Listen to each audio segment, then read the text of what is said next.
Alhamdulillah nahmaduhu wa nasta'inu wa nastaghfiruh wa na'udzu billahi min shururi anfusina wa min sayyiati a'malina may yahdihillahu fala mudilla lahu wa yudlil fala hadiya lahu wa asyhadu an la ilaha illallah wahdahu la syarika lahu wa asyhadu anna Muhammadan abduhu wa rasuluh ya ayyuhalladzina amanu taqullaha haqqa tuqatih wa la tamutunna illa wa antum muslimun يا أيها الناس اتقوا ربكم الذي خلقكم من نفس واحدة وخلق منها زوجها وبث منهما رجالا كثيرا ونساء واتقوا الله الذي تساءلون به والأرحام إن الله كان عليكم رقيبا يا أيها الذين آمنوا اتقوا الله وقولوا قولا سديدا يصلح لكم أعمالكم ويغفر لكم ذنوبكم ومن يطع الله ورسوله فقد فاز فوزا عظيما أما بعد فإن أصدق الحديث كتاب الله وخير الهدي هدي محمد صلى الله عليه وعلى آله وسلم وشر الأمور محدثاتها فإن كل محدثة بدعة وكل بدعة ضلالة وكل ضلالة في النار معاشر المسلمين جماعة جمعة رحمني ورحمكم الله. Alhamdulillah kita bersyukur pada Allah Subhanahu wa taala yang terus-menerus mencurahkan nikmat kepada kita. Sampai pada hari Jumat yang diberkahi ini kita masih diberikan kesempatan dan kemuliaan untuk beribadah kepada Allah Subhanahu wa taala, menghadiri dari sebagian kewajiban yang Allah Subhanahu wa taala wajibkan kepada kita, itu salat Jumat secara berjamaah.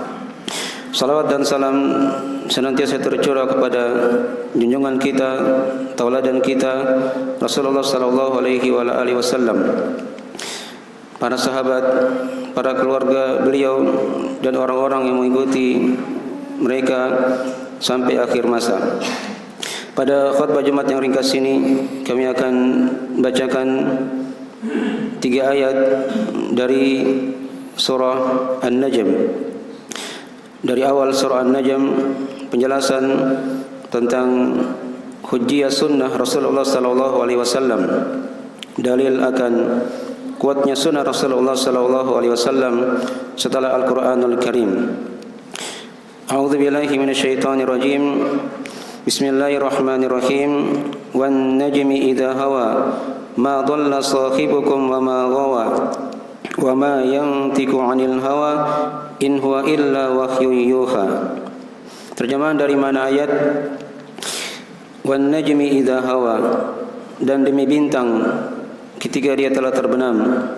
Ma dhalla sahibukum wa ma ghawa, dan tidaklah sahabat kalian tersesat dan juga dia tidak menyimpang. Wa ma yantiqu 'anil hawa, dan tidaklah beliau berucap dari hawa nafsunya. In huwa illa wahyu yuha, tidaklah apa yang beliau ucapkan kecuali hanyalah wahyu yang diwahyukan kepada beliau. Maka ini 3 ayat atau 4 ayat penjelasan tentang hujjiyah sunnah Rasulullah sallallahu alaihi wasallam dan sekaligus bantahan dari Allah Subhanahu wa taala kepada orang-orang musyrikin yang mengingkari kerasulan Nabi sallallahu alaihi wasallam. Diterangkan di awal ayat, kata Allah, wan najmi idza hawa, demi bintang ketika dia telah tenggelam, ketika dia telah terbenam. Di sini Allah Subhanahu wa taala bersumpah dengan bintang karena bintang merupakan satu di antara makhluk Allah Subhanahu wa taala yang merupakan tanda dari tanda kekuasaan Allah Subhanahu wa taala di alam semesta ini.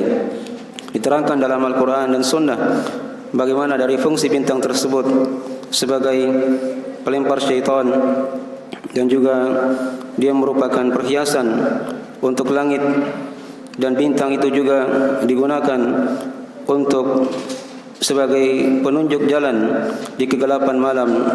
Ma dhalla sahibukum wa ma ghawa, tidaklah sahabat kalian, yaitu Nabi Muhammad sallallahu alaihi wasallam, itu tersesat dan juga beliau tidak menyimpang.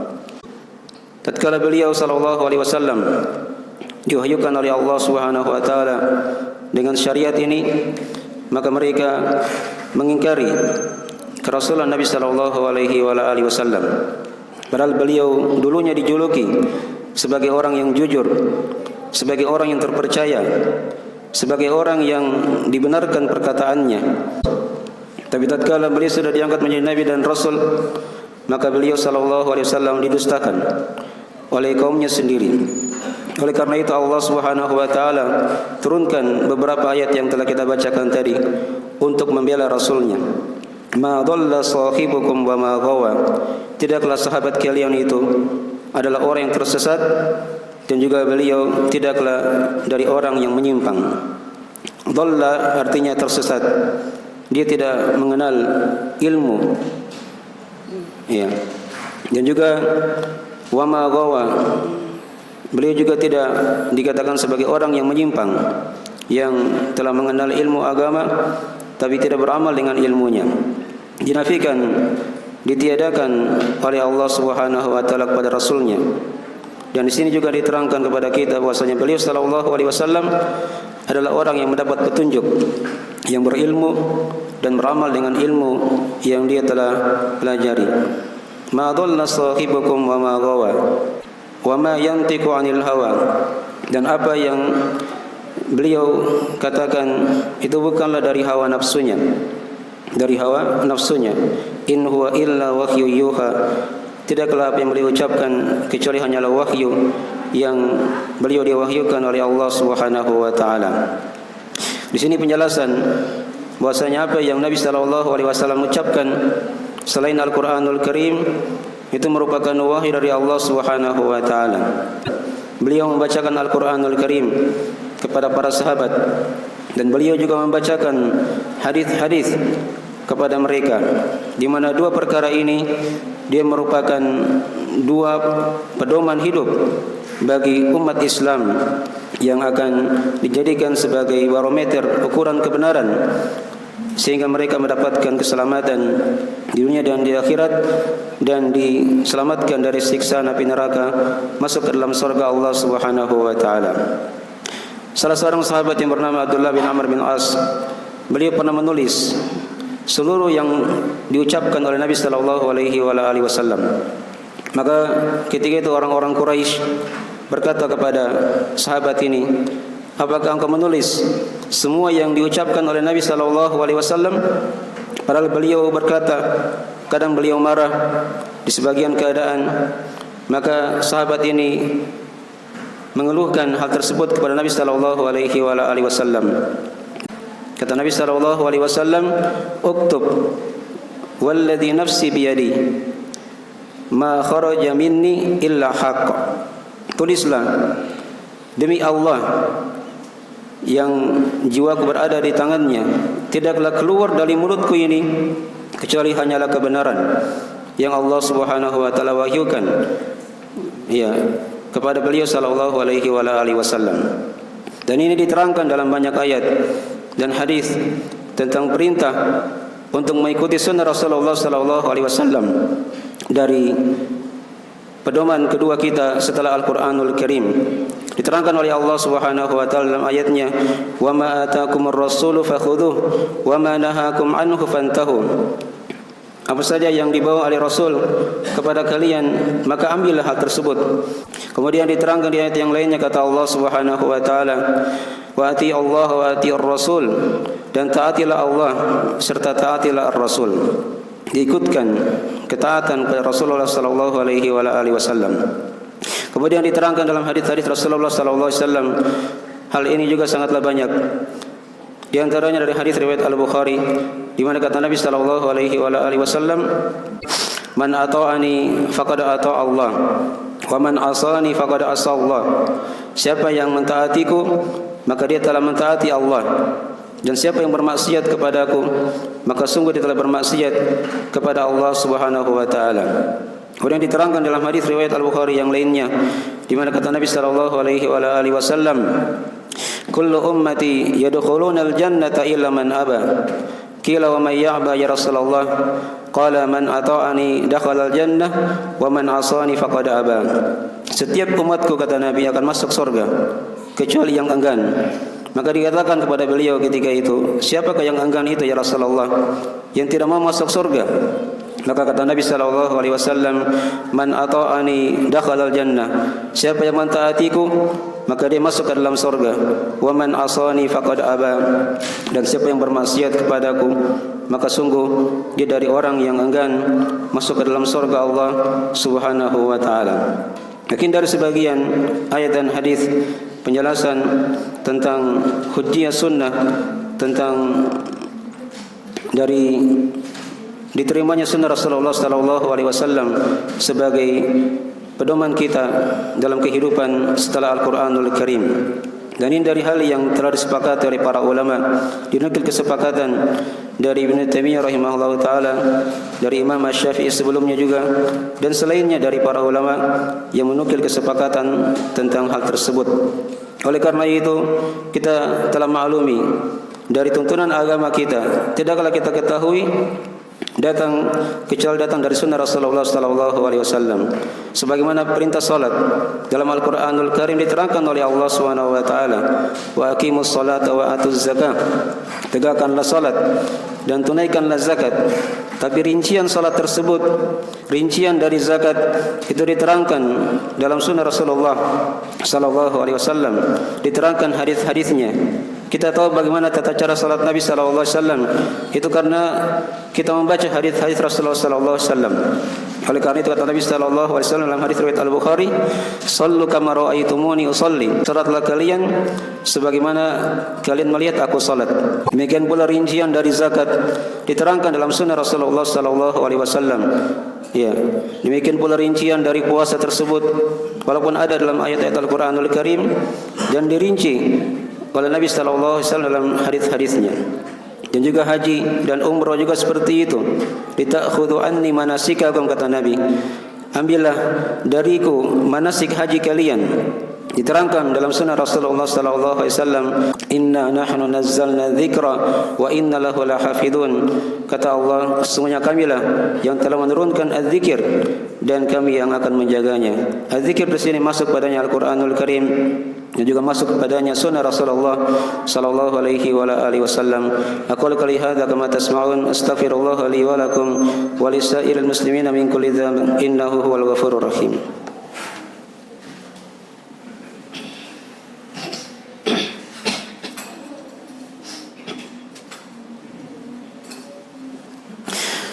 Innal hamdalillah nahmaduhu wa nasta'inuhu wa nastaghfiruhu wa natubu ilaih. Asyhadu an la ilaha illallah wahdahu la syarika lah. Asyhadu anna Muhammadan abduhu wa rasuluh sallallahu alaihi wa alihi washabihi wa man tabi'ahum bi ihsan ila yaumiddin, amma ba'd. Pada khutbah yang kedua kami akan terangkan dari sebagian faedah 4 ayat yang telah kita bacakan. Diterangkan tadi penjelasan tentang keutamaan bintang karena Allah Subhanahu wa taala bersumpah dengan bintang, wan najmi idza hawa. Dan juga diterangkan kepada kita dari faedah ayat yang telah kita bacakan penjelasan bahwasanya Allah Subhanahu wa taala kadang bersumpah dengan makhluknya untuk menunjukkan dari keutamaan makhluk tersebut. Adapun makhluk mereka tidak boleh bersumpah kecuali dengan nama Allah Subhanahu wa taala. Man halafa bi ghairillah faqad asyrak. Siapa yang bersumpah dengan nama selain Allah, maka sungguh dia telah berbuat kesyirikan kepada Allah Subhanahu wa taala. Kemudian dari ayat yang telah kita bacakan penjelasan tentang pembelaan Allah kepada Rasulnya. Dikatakan ma dhalla sahibukum wa ma ghawa. Dan juga penjelasan manusia itu terbagi menjadi 3 golongan. Ada yang mendapat petunjuk tatkala dia berilmu dan mengamalkan ilmu yang dia telah pelajari. Kemudian ada yang tersesat ketika dia beramal tanpa ilmu. Dan ada yang ketiga, ada yang dia berilmu tapi tidak beramal dengan ilmu yang dia telah pelajari. Inilah yang kita minta dalam surah Al-Fatihah. Dalam sehari semalam 17 kali kita minta kepada Allah Subhanahu wa taala semoga kita dijadikan dari orang-orang yang mendapat petunjuk. Ihdinas siratal mustaqim, siratal ladzina an'amta 'alaihim ghairil maghdubi 'alaihim waladdallin. Tunjukilah kami ya Allah jalan yang lurus. Itulah jalan Al-Quran, jalan sunnah Rasulullah sallallahu alaihi wasallam, jalannya Nabi dan para sahabatnya, jalan Islam. Siratal ladzina an'amta 'alaihim. Itu jalannya orang-orang yang telah bernikmat dari kalangan para nabi dan rasul, para siddiqin, para syuhada dan para as-salihin. Inilah orang-orang yang dapat petunjuk tatkala mereka punya ilmu dan beramal dengan ilmu yang dia telah pelajari. Kemudian diterangkan di ayat yang terakhir, ghairil maghdubi alaihim waladdallin. Kita berlindung dari orang-orang yang dimurkai atas mereka dan juga berlindung dari jalan orang-orang yang tersesat. Kemudian dari ayat ini juga diterangkan kepada kita penjelasan bahwasanya sunnah Rasulullah SAW itu merupakan dari pedoman hidup kita setelah Al-Quranul Karim. Kemudian dari sini juga diterangkan kepada kita dari keutamaan Nabi SAW. Maka kita berdoa kepada Allah Subhanahu wa taala semoga kita dijadikan dari orang-orang yang mengikuti petunjuk Nabi sallallahu alaihi wasallam, mengikuti Al-Qur'an dan sunnah Rasulullah sallallahu alaihi wasallam dan mengamalkannya, menjadikannya sebagai pedoman hidup kita, berada di atasnya dan meninggal di atas hal tersebut. Innallaha wa malaikatahu yusholluna 'alan nabi ya ayyuhalladzina amanu shallu 'alaihi wa sallimu taslima. Allahumma shalli wa sallim ala abdika wa rasulika wa nabiyyika Muhammad wa man sara bi nahjihi minas sahabati wal khulafa'ir rasyidin wa man tabi'ahum ihsan ila yaumiddin.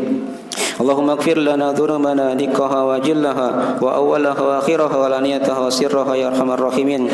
Allahumma arinal haqqa haqqan warzuqna ittiba'ah wa arinal batila batila warzuqna ijtinabah. Allahumma aminna fi awtanina wa aslih a'immatana wa la ta'murina waj'al hadzal balada baladan amina mutma'inna wa sa'ira biladil muslimin. Allahumma taqabbal minna innaka antas samiul alim wa tub alaina innaka antat tawwabur rahim. Allahumma la tuzigh qulubana ba'da idh hadaitana wa hab lana min ladunka rahmah innaka antal wahhab. Allahumma inna nas'aluka ilman nafi'a wa rizqan thayyiban wa 'amalan mutaqabbala. Allahumma inna nas'aluka al-huda wat-tuqa wal-'afafa wal-ghina. Allahumma taqabbal minna innaka antas samiul alim wa tub alaina innaka antat tawwabur rahim. Rabbana atina fid dunya hasanah wa fil akhirati hasanah wa qina adzaban nar. Subhana rabbika rabbil izzati amma yasifun wa salamun alal mursalin walhamdulillahi rabbil alamin. Wa aqimissalam.